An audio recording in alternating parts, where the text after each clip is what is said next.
Pakistan India से एक दिन पहले और बांग्लादेश से 24 साल पहले आजाद हुआ और आज पाकिस्तान के ये दोनों हमसाए पाकिस्तान को हर शोबे में पीछे छोड़ चुके हैं। आज की वीडियो में हम यही जानने की कोशिश करेंगे कि आखिर ऐसी कौन सी वजह है जिसने बेपनाह पोटेंशियल और बेशुमार नेचुरल रिसोर्सेज होने के बावजूद भी पाकिस्तान को पीछे रहने पर मजबूर कर दिया।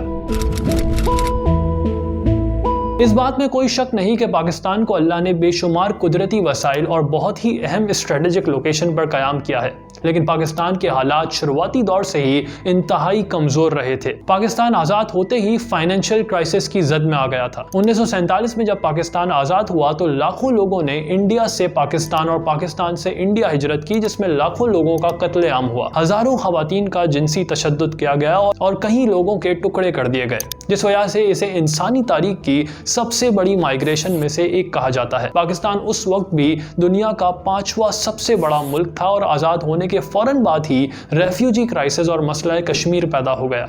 इन मसलों की वजह से पाकिस्तान को एक मजबूत मिलिट्री की जरूरत थी। उस वक्त पाकिस्तान का सबसे मजबूत इदारा मिलिट्री ही था और पूरे मुल्क का 62% बजट मिलिट्री के खाते में जाता रहा, जिस वजह से दूसरे सरकारी इदारे निस्बतन काफी कमजोर रहे। इस दौर में किसी भी मुल्क की इकोनॉमी उस मुल्क की मजमूई तरक्की में एक मरकजी किरदार अदा करती है और इस दौर में इकोनॉमिक पावर मिलिट्री पावर से ज्यादा अहमियत इस वजह से रखती है कि अगर मुल्क की इकोनॉमी मजबूत होगी तो वो मिलिट्री सपोर्ट दूसरे मुल्क से खरीदी जा सकती है, लेकिन इकोनॉमिक सपोर्ट खरीदी नहीं जा सकती बल्कि उसके लिए उधार लेना पड़ता है। इसकी ताज़ा मिसाल कतर में हुए फीफा वर्ल्ड कप की है, जो इकोनॉमिकली बहुत मजबूत मुल्क है और उस मुल्क ने फीफा वर्ल्ड कप के लिए पाकिस्तान से मिलिट्री सपोर्ट खरीदी। लेकिन जब पाकिस्तान डिफॉल्ट होने के करीब था तो पाकिस्तान ने आर्जी तौर पर अपने आप को बचाने के लिए चाइना और सऊदी अरब जैसे मुल्कों से कर्जा लिया। मुल्क की मुआश एक ऐसी चीज है जो एक मुल्क को खुद ही बनानी पड़ती है और पाकिस्तान माशी लिहाज से अब तक कभी भी बहुत साजगार मुल्क नहीं रहा। अप्रैल 1968 में पाकिस्तान के चीफ इकोनॉमिस्ट महबूबुल हक ने कराची में एक बहुत मशहूर तकरीर की, जिसमें उन्होंने बताया कि पाकिस्तान की इकोनॉमी 22 फैमिलीज कंट्रोल करती हैं, जो मुल्क के इंडस्ट्रियल एसेट का 66%, इंश्योरेंस का 70% और बैंकिंग के लगभग 80% के मालिक हैं। इस तकरीर में वो ये बताने की कोशिश कर रहे थे कि मुल्क दो हिस्सों में तकसीम है कि एक तरफ लगभग आधा मुल्क गुर्बत में जिंदगी गुजार रहा है और दूसरी तरफ चंद खानदान पाकिस्तान के सरमाए को कंट्रोल कर रहे हैं। फिर पाकिस्तान के दो टुकड़े हो जाते हैं और ईस्ट पाकिस्तान बांग्लादेश बन जाता है। इसके बाद जुल्फिकार अली भुट्टो की नेशनलाइजेशन पॉलिसी मुल्क में मौजूद बची कुची इंडस्ट्रीज को भी खत्म कर देती है और पाकिस्तान अमेरिका और दूसरे ममालिक से कर्जा लेकर मुल्क चलाने पर मजबूर हो जाता है और इसके बाद आने वाले जितने भी दौर हैं उनमें पाकिस्तान इमदाद और कर्जों के जरिए अपनी मईशत चलाने पर इन्हिसार करता है। पाकिस्तान के इकोनॉमिक क्राइसिस को समझने के लिए आज से 50 साल पहले जुल्फिकार अली भुट्टो की तकरीर मुलाहिजा करें, जो उस वक्त वजीर आजम थे, जिसमें वो कहते हैं, इंग्लिस्तान से लेकर यूरोप से लेकर अमेरिका से लेकर पूरी दुनिया में हर चीज की कीमतें बढ़ गई हैं। मैं अपनी जिम्मेदारी से कहना चाहता हूं कि अगर महंगाई मेरी वजह से होती तो मैं कहता कि मैं इस पोजीशन के लायक नहीं हूं। मैं कहता मैं नाकामयाब हूं, लेकिन मेरी हुकूमत के हाथ की बात नहीं है तो मैं कैसे इसे अपनी नाकामी करार दूं। अरब ममालिक ने तेल की कीमतें बढ़ा दी हैं तो मैं क्या कर सकता हूं। कि दुनिया में आप देखें, इंग्लिस्तान से लेकर यूरोप से लेकर रूस से लेकर अमेरिका से लेकर हर चीज की कीमत बढ़ गई है।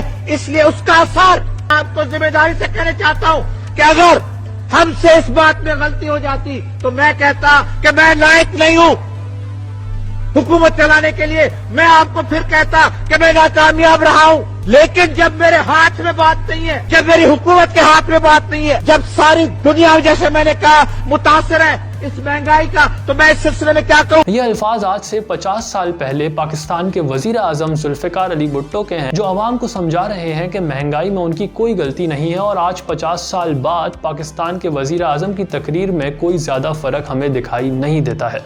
अभी मैं तुर्की होके आया हूँ और मैंने उन भाइयों को कहा कि आप हमारे बड़े अजीम भाई हैं, हमेशा आपने हमारी मदद की।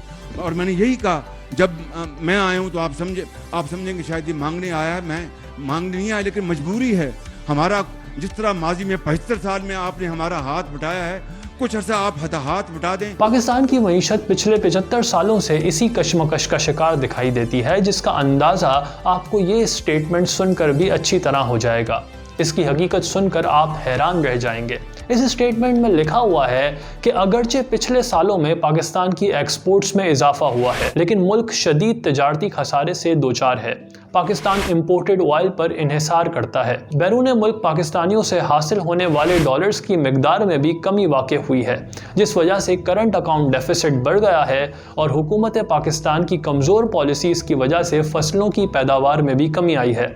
ये अल्फाज आपको आज के दौर के मसाइल लग रहे होंगे, जबकि हकीकत यह है कि ये रिपोर्ट 1982 के USAID प्रोग्राम की है जो इसने पाकिस्तान से मुताल्लिक जारी की थी, जो इस बात की अक्कासी करता है कि पिछले 41 सालों में पाकिस्तान के मसाइल अपनी जगह पर जू के तू बरकरार हैं। अगर दुनिया की 50 साल तारीख में तेज़ी से तरक्की करने वाले मुल्कों पर नज़र डाली जाए तो ये देखने को मिलता है कि वहाँ पॉलिटिकल स्टेबिलिटी करप्शन के बावजूद भी मौजूद है। जैसे पाकिस्तान के हमसाए इंडिया, जहाँ रेगुलर बेसिस पर इलेक्शन करवाए जाते हैं और वजीर आजम को इलेक्शन से पहले हटाया नहीं जाता। बांग्लादेश, जहाँ एक ही हुकूमत कई सालों तक मौजूद है।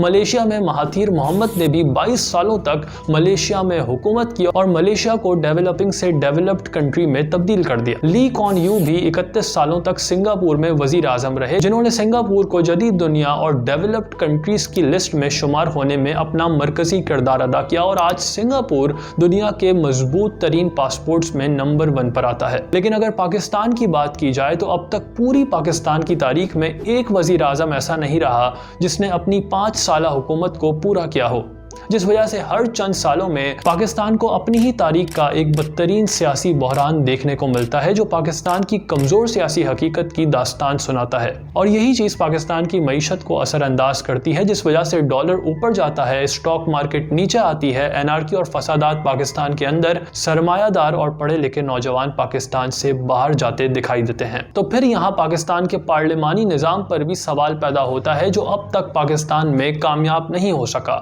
ये एक ऐसा निज़ाम बन चुका है कि चंद ज़मीर फरोशों के बिकने से असेंबलियां टूट जाती हैं, जहां आवाम के बजाय बंद कमरों में फैसले लिए जाते हैं। और ये एक ऐसा निज़ाम भी बन चुका है कि 22 करोड़ लोगों के मुल्क का सरबरा चंद MNAs के हाथों ब्लैकमेल हो जाता है, जिस वजह से पाकिस्तान को डीप स्टेट के साथ जोड़ा जाता है। डीप स्टेट का मतलब यह है कि मुल्क के बड़े इदारे और ब्यूरोक्रेसी इस तरीके से चल रहे हों कि उनके पास किसी वजीर आजम या जमहूरी लीडर से कहीं ज़्यादा कंट्रोल हो, जिस वजह से पाकिस्तान के बहुत से सहाफ़ी और लोग पाकिस्तान की इस्टेब्लिशमेंट के खिलाफ आवाज़ बुलंद करते हैं। यानी एक ऐसी डेमोक्रेसी जहाँ जमहूरी हुकूमत आवाम का वोट लेकर हुकूमत में आए, लेकिन हुकूमत में आने के बाद उनको ये मालूम पड़े कि कंट्रोल किसी और के पास है। और इसी वजह से हम अगर पाकिस्तान की पिछली हुकूमतों का जायजा लेते हैं तो परवेज मुशर्रफ के बाद आसिफ अली जरदारी जब पावर में आए और जैसे ही वो पावर से हटे तो उन्होंने ऑपोजिशन के बजाय इस्टेब्लिशमेंट के खिलाफ बात की। तो हमारी किरदार कशी करना छोड़ दो। अगर हमने आपकी शुरू की तो पता नहीं पाकिस्तान बनने से आज तक कितने जनरलों की शुरू हो जाएगी। और ये हमारी आर्मी है, ये हमारा इंस्टीट्यूशन है। आपने 3 साल रहना है, उसके बाद आपने चले जाना है। फिर नवाज शरीफ की हुकूमत आई। जैसे ही PMLN पावर से हटी तो नवाज शरीफ ने बजाय अपोजिशन के इस्टेब्लिशमेंट के खिलाफ बात की। जनरल कमर जावेद बाजवा साहब, ये सौगात आप ही की दी हुई है। आप ही इस मुसीबत की मारी कौम की परेशानियों का मूजिब है। और फिर PTI यानी इमरान खान की हुकूमत आई। लेकिन जब इमरान खान को हटाया गया तो उन्होंने भी ओपोजिशन के बजाय ज़्यादा तनकीद का निशाना इस्टेब्लिशमेंट को बनाया। और यही पैटर्न पाकिस्तान की अब तक की तारीख में हमें देखने को मिलता है, जिस पर लोग क्या कहते हैं इस क्लिप से आपको अंदाज़ा हो जाएगा। I believe the fundamental problem that prevents meaningful friendship is, and I'm being very blunt here, the nature of the Pakistani state. In India, our state has an army. In Pakistan, the army has a state. मजबूत जमहूरियत ना आने पर एक किरदार पाकिस्तान की polarisation का भी है। पाकिस्तान में मुख्तलिफ किस्म के नज़रियाती लोग आपको देखने को मिलते हैं, जिनके नज़रियों में, सोचने के अंदाज में, कल्चर में ज़मीन और आसमान का फ़र्क दिखाई देता है। जिस वजह से हम देखते हैं कि पाकिस्तान की खिदमत करने वाली तकरीबन तमाम शख्सियात अपनी वफ़ात से पहले कंट्रोवर्सीज़ की जद में रहती हैं। हम शुरू करें तो पाकिस्तान बनाने वाले कायद-ए-आज़म मोहम्मद अली जिन्ना की बहन फातिमा जिन्ना को भी तनकीद का निशाना बनाया गया। उनको मुल्क का गद्दार कहा गया और जब वफात पा गईं तो वो मादिर मिल्लत कहलाईं। जुल्फिकार अली भुट्टो भी कंट्रोवर्सीज की जद में रहे, यहाँ तक कि एटम बम बनाने में मरकजी किरदार अदा करने वाले डॉक्टर अब्दुल कदीर खान को भी अपनी ज़िंदगी में ये कहना पड़ गया कि इस मुल्क की खिदमत करना मेरी ज़िंदगी की सबसे बड़ी गलती थी, क्योंकि एटम बम बनाने के बाद बैरूनी मुदाखलत की वजह से पाकिस्तानी गवर्नमेंट ने उनकी ज़िंदगी इंतहाई मुश्किल बना दी थी। डॉक्टर साहब, जिंदगी में किसी बात का पछतावा भी है इस कौम के लिए काम करने का? आज ये होता है, कभी कभी आदमी सोचता है ना कि कोई और काम करता। और इन सब चीज़ों का अगर हम जायज़ा लें तो पाकिस्तान अपनी माजी की गलतियों से नहीं सीखता, बल्कि उनको किसी ना किसी तरीके से छुपाने की कोशिश करता है। मिसाल के तौर पर आज तक पता नहीं चल पाया कि पाकिस्तान के पहले वजीर आजम को कत्ल करने में कौन मुलव्विस था। सकूते ढाका पर बनाई गई हमीदुर रहमान रिपोर्ट भी आज तक पब्लिक नहीं की गई। Former prime minister Benazir Bhutto का कत्ल किसने किया था, इसका भी किसी को नहीं पता चल पाया। यानी जो भी ऐसे वाक़यात जिसने पाकिस्तान को अपनी गलतियों की वजह से नुकसान पहुंचाया हो, उनका सामना करने और उन गलतियों से सीखने के बजाय हमेशा से उन्हें छुपाया जाता रहा है, जिस वजह से 50 साल पहले वजीर आजम की तकरीर और आज के वजीर आजम की तकरीर में सिवाय तारीख के हमें कोई फर्क देखने को नहीं मिलता है। मजीद दिलचस्प वीडियोस के लिए ओवेस बेरा चैनल जरूर सब्सक्राइब करें। बहुत शुक्रिया।